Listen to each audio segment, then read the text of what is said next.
मौज दीन ने भेजे हदीसे देने कुतुब दीन आकीन, क़यामत नामे में चौपाई आती है। तो वो अपभ्रंश है, मौज दीन नहीं है, क्या है? मुयनुद्दीन। मुयनुद्दीन ने भेजी हदीसे देने कुतुब दीन याकीन, यकीन के मायने विश्वास। मुयुद्दीन कौन? अजमेर में ख्वाजा मुयुद्दीन चिश्ती, उसको लिखा है मौजदीन। अब वो लिखने में हुआ या कैसे हुआ वो तो लिखने वाले जाने। तो उनका नाम था मुयुद्दीन, ख्वाजा मुयुद्दीन चिश्ती। उन्होंने भेजी हदीसें देनी कुतुबदीन यकीन। उन्होंने अपने शिष्य कुतुबदीन बख्तियार काकी, जो दिल्ली में मेहरौली के पास है, ये उनके शिष्य थे, उन्होंने अपने उत्तराधिकार इनको दिया। तो उन्होंने एक हदीस भेजी, क्या? अब वो तो नहीं लिखा है चौपाई में। वो क्या हदीस थी कि शरीयत मर्तबा जाहिरी नासूत अस्त, कि शरीयत का जो मर्तबा है यानी कि प्रचलन है वो सिर्फ संसार तक है। तरीक़त मर्तबा मलकूत अस्त, और तरीक़त का जो मर्तबा है यानी कि स्तर जो है वो बैकुंठ तक है। और इससे आगे जो है शरीयत और तरीक़त के आगे मारिफत और हकीकत जो है उसका मर्तबा लाहूत और जबरूत तक है। यानी कि कहने का भाव क्या है, संसार में जो प्रार्थनाएं की जाती हैं, आज मुसलमान मर तो सकता है, शरीयत नहीं छोड़ेगा।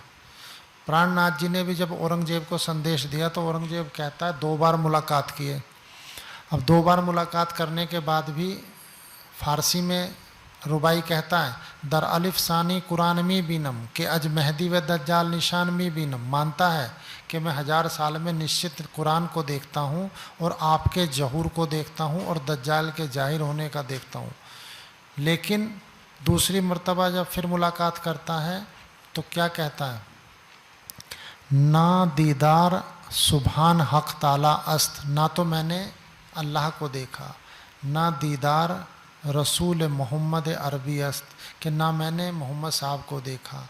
एन हक निशान, कि जब मैंने आपको देखा तो क्या देखा, हू बहू अस्त, कि आपको हू बहू मोहम्मद के साहब के जैसा देखा। और क्या कहता है, निकल जाए कदमों में आपके दम मेरा, ये जुस्तजू है और लुलू है। यानी कि ये मेरी इच्छा है कि अब आपके कदमों में मेरा दिल ये चाहता है कि आपके कदमों में मेरे प्राण निकल जाएं। लेकिन जब प्राणनाथ जी ने कहा कि भाई शरीयत छोड़नी होगी, तो क्या कहता है कि शरीयत मेरे से नहीं छूटेगी, ये मेरे अंदर खून की तरह दौड़ती है। अब जैसे किसी आदमी का खून निचोड़ दिया जाए तो वो कितनी देर जीवित रहेगा। तो क्या कहता है कि शरीयत नहीं मैं छोड़ सकता, बाकी आप जो कहें मैं करने को तैयार हूँ। आप कहें तो मैं पूरी दुनिया को आपके कदमों में झुका दूँ, और मैं चाहता हूँ कि पूरी दुनिया एक धर्म की मानने वाली हो जाए। लेकिन आप शरीयत का पालन कीजिए, आप शरीयत पे सच्चे दिल से खुद भी चलिए और मुझे भी चलाइए। तो वो शरीयत नहीं छोड़ सकते। अब शरीयत को ही मुसलमान ही समझ लिया है। वास्तव में शरीयत कब तक है? हदीस में जो कहा गया है कि शरीयत कब तक है। भाई शरीयत का मतलब क्या होता है? किसी को पता है शरीयत का मतलब क्या होता है? ये तो गलत है ना। शरीयत का मतलब होता है नियम। ये तो हमने अपने मन से अर्थ बनाए हैं। शरीयत का मतलब होता है नियम, कि मुसलमान मर तो सकता है लेकिन नियम नहीं छोड़ेगा। यानी कि 5 टाइम नमाज पढ़नी है तो पढ़नी है, साल में 30 दिन रोजे रखने हैं तो रखने हैं, उसको कहता है नियम। तरीक़त का मतलब होता है आत्मशुद्धि, यानी कि आत्मशुद्धि के द्वारा कहाँ तक पहुँचा जा सकता है, यानी कि मन की शुद्धि के द्वारा कहाँ तक पहुँचा जाता है, बैकुंठ तक, यानी कि मलकूत तक। फिर उसके बाद मारिफत और हकीकत में कहाँ पहुँचा जाता है, जबरूत और लाहूत तक, यानी कि अक्षरधाम और परम धाम में ही मारिफत और हकीकत का ज्ञान प्राप्त होता है। तो कहने का भाव क्या है कि ये जो हदीस उन्होंने भेजी तो किस लिए भेजी थी, कि भाई कुतुबदीन, तुम जो शरीयत को बहुत ऊंचा समझते हो, उस शरीयत से तुम्हें कुछ हासिल नहीं होगा। उससे वो शरीयत कब तक चलेगी? दूसरे भाव के अर्थ में आप जाने, भाई शरीयत कब तक है? जब तक आपका शरीर है। जब शरीर नहीं रहेगा तो फिर शरीयत क्या करेगी? तो उन्होंने उनको कहा कि आप जो शरीयत को महत्व देते हो, शरीयत इस दुनिया से परे नहीं जाती, दुनिया से परे मन की शुद्धता जाती है और उससे आगे मारिफत यानी कि परब्रह्म की पहचान जाती है। और जब वो हो जाती है तो हकीकत आ जाती है। हकीकत का मतलब होता है सत्यता का साक्षात्कार करना। जिसके अंदर हकीकत आ गई तो उसको सब कुछ आ गया। तो कहते हैं जब उन्होंने ये हदीस भेजी तो उसने अपना जो तरीका था वो बदल दिया और सूफ़ी साधना में लग गया। तो आज ख्वाजा मोइनुद्दीन चिश्ती के बाद बख्तियार काकी जो है उनका बड़ा नाम है। मेहरौली में, दिल्ली में जो लोग रहते हैं उनको मालूम है कि वहाँ पे हर साल जो है एक जुलूस निकलता है फूल वालों की सैर के नाम से, जो मेहरौली से लेके और दिल्ली के दूसरे हिस्से तक पहुँचता है।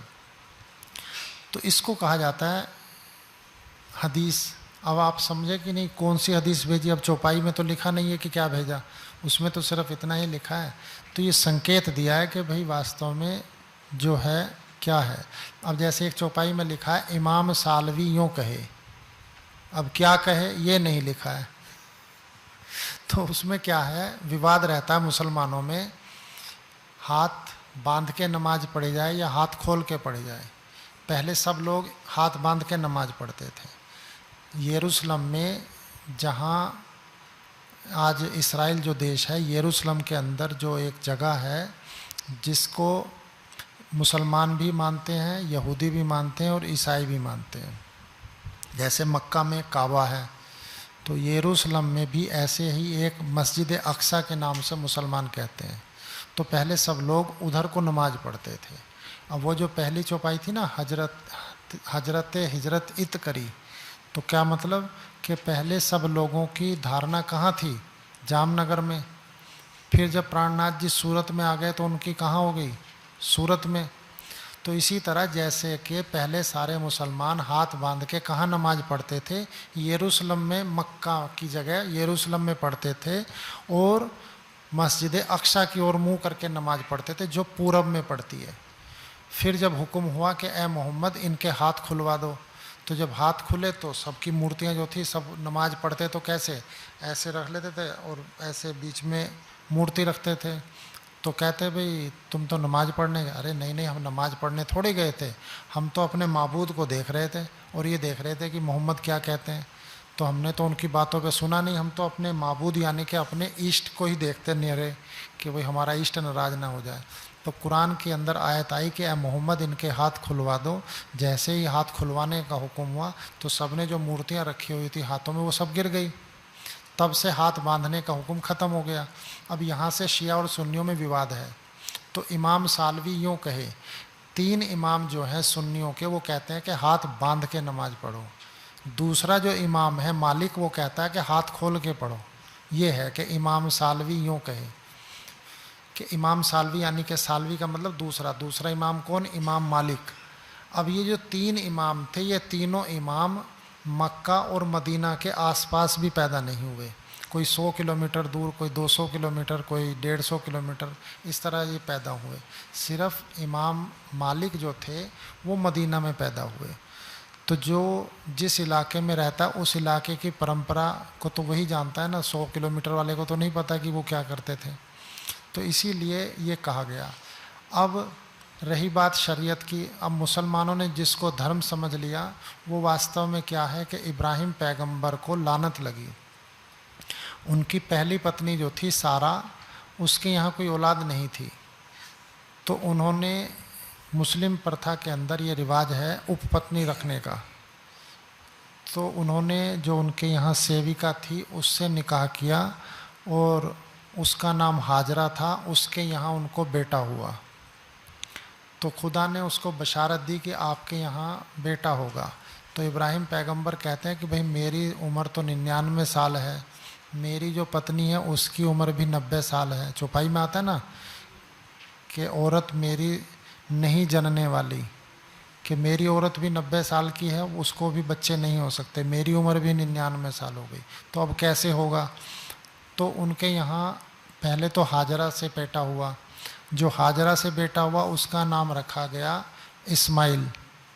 हाजरा जो थी वो अरबी नस्ल की थी, सारा जो थी वो फ़िलिस्तीनी नस्ल की थी। उसके यहाँ भी बेटा हुआ, अब उसके यहाँ जो बेटा हुआ उसका नाम इसहाक रखा गया। अब दोनों में आपस में विवाद रहता था, तो हुक्म हुआ कि एक को यहाँ से दूर छोड़ाओ। तो हाजरा को फ़िलिस्तीन को ले जाकर, इब्राहिम पैगंबर फ़िलिस्तीन में रहते थे, तो वो फ़िलिस्तीन छोड़ के उसको अरब में छोड़ आए और सारा फ़िलिस्तीन में रहती रही। तो दोनों की अलग नस्लें चली, यानी कि अलग वंश चले। जो इसहाक के जो नस्ल है, जैसे चौपाई में आता है ना, बनी इस्माइल यूँ कहे, बनी इसराइल यूँ कहे, तो बनी इस्माइल का मतलब है कि जो इस्माइल पैगंबर की नस्ल है। बनी इसराइल यहूदियों को कहा जाता है।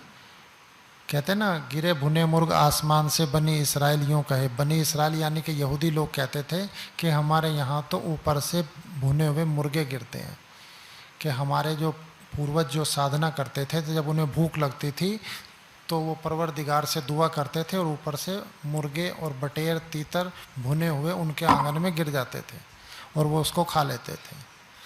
तो बनी इसराइल का मतलब होता है यहूदी। तो अब विवाद ये हुआ कि भाई एक पत्नी जो थी, दूसरी पत्नी जो थी, दोनों से एक बेटे हुए।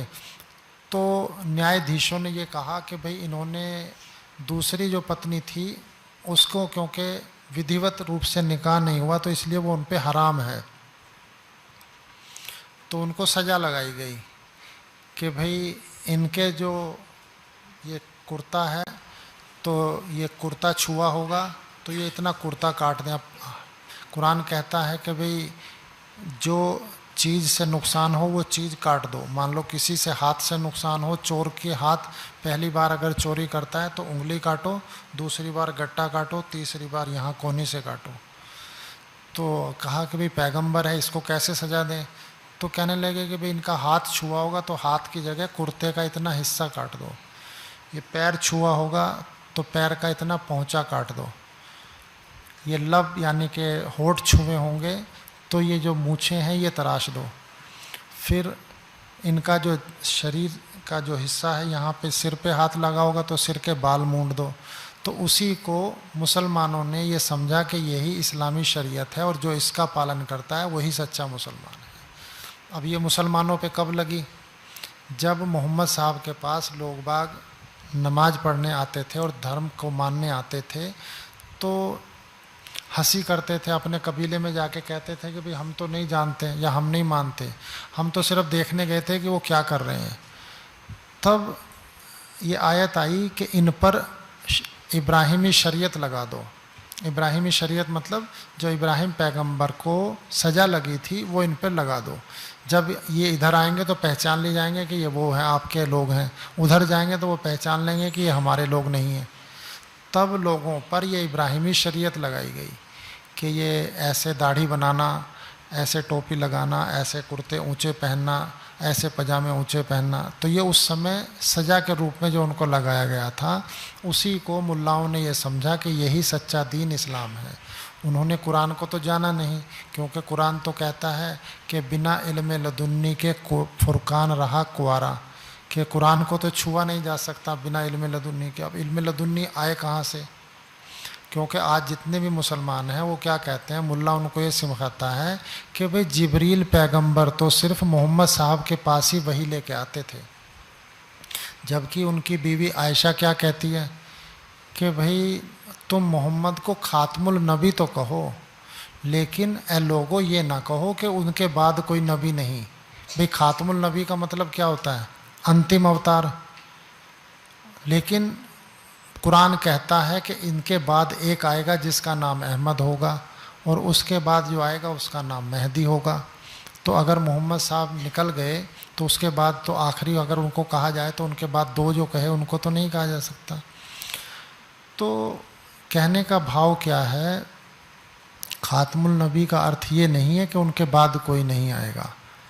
उसका वास्तविक अर्थ ये है कि ये अंतिम अवतार हैं, लेकिन इन्होंने पेशीन गोई यानी कि भविष्यवाणी की है कि मेरे बाद ये आएंगे।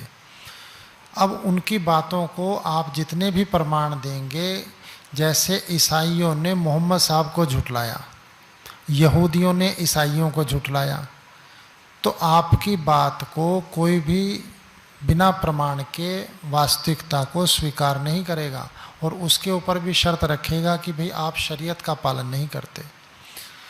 तो शरीयत का जो पालन नहीं करते तो उसका अर्थ क्या है कि शरीयत कहाँ तक चलती है? नासूत तक। हदीस कहती है कि शरीयत तो नासूत तक चलती है, फिर उसके बाद कहाँ जाएंगे? तो किसी भी व्यक्ति से जब बातचीत की जाती है तो उसको अगर आप सटीक प्रमाण नहीं देंगे, सटीक शब्द का उच्चारण नहीं करेंगे, तो वो आपकी बात को 2 मिनट में काट देगा। तो इसलिए हमें सटीक प्रमाण और सही उच्चारण के जो शब्द हैं उनको हमारे संज्ञान में होना चाहिए, तभी हम दूसरे को प्रभावित कर सकते हैं। अब जैसे विद्वान व्यक्ति वो होता है जो दूसरे धर्म में जाके उनकी भाषा में उनकी बात करे, उसको विद्वान कहा जाता है। अपने घर में तो कोई भी 4 चौपाइयाँ रट के जो है प्रवचन कर लेता है, दूसरों के बीच में जाके, प्रवाही समाज के बीच में जाके दूसरे को प्रबोध देना, वो वास्तव में जागनी कही जाती है। नदी का प्रवाह जो होता है, नदी का पानी तो एक दिशा में बहता है, जो उसके विपरीत बहता है उसी को बहादुर कहा जाता है। नदी में तो कोई भी बह जाता है, जो भी चीज़ उसमें नदी में गिरती है तो वो बह जाती है, लेकिन जो उसके प्रवाह के विपरीत चलता है वही बहादुर कहा जाता है। संसार उसी का अनुसरण करता है जो बहादुर होता है।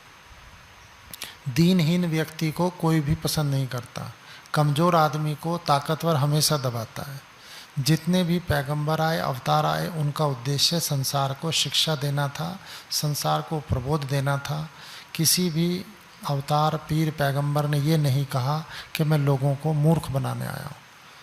अब प्राणनाथ जी देखिए, जब आकोट में बैठ के फतेहुल्लाह को और काजी शेखुल इस्लाम को चिट्ठी लिखते हैं तो पहली ही लाइन में एक बात लिखते हैं कि ए शेख जी, अगर हमारी बात झूठी होती तो कब की उड़ गई होती। अब एक बात में उन्होंने कितनी बड़ी बात कही कि भाई हम सच्चे हैं। जैसे कल बताया था ना, सनद में चौपाई आती है कि कलाम में अरबी हक रसूल न फ़हल कसीदे कलम, तो इसी के व्याख्या में वो कहते हैं कि ए शेख जी, आप हमें अगर झूठा समझते हो और अगर हम झूठे होते तो हमारी बात कब की उड़ गई होती, यानी कि हम कब के चले गए होते। लेकिन जैसे अकबर ने दीन इलाही चलाया, आज उसका कोई नाम लेने वाला भी नहीं। प्राणनाथ जी ने जो निजानंद संप्रदाय की स्थापना की, तो आज भी 40 लाख जो संप्रदाय के अंदर जो व्यक्ति हैं, चाहे वो प्रणामी है, निजानंदी, एक अलग विषय है, लेकिन उनका जो आधार है वो राज्य से ही जुड़ा है। वास्तव में वो चाहे उनकी मान्यताएं अलग हों, लेकिन मूलभूत सिद्धांत तो वही हैं जो निजानंद संप्रदाय के हैं। तो कहने का तात्पर्य क्या है, हमने जो विवाद बनाया है वो अपने दायरे को सीमित कर लिया है। तो हमें दायरे को सीमित नहीं रखना है, उसको जो है वसी करना है, यानी कि विस्तार करना है। विस्तार तभी होता है जब हम अपने ज्ञान के द्वारा या अपनी रहनी के द्वारा, देखिए 2 चीज़ों से आदमी प्रभावित होता है, या तो ज्ञान से या रहनी से। ना हमारे अंदर रहनी हो ना ज्ञान हो तो कोई आदमी हमारी बात क्यों सुनेगा। या तो हमें इतना ज्ञान हो कि हम दूसरे को उसकी भाषा के आधार पर समझा सकें, या हमारी रहनी इतनी ऊंची हो कि वो हमारी रहनी को देख के प्रभावित हो। तो यही वास्तव में आत्मबोध का उद्देश्य होना चाहिए, तभी हम अपने लक्ष्य को प्राप्त कर सकते हैं।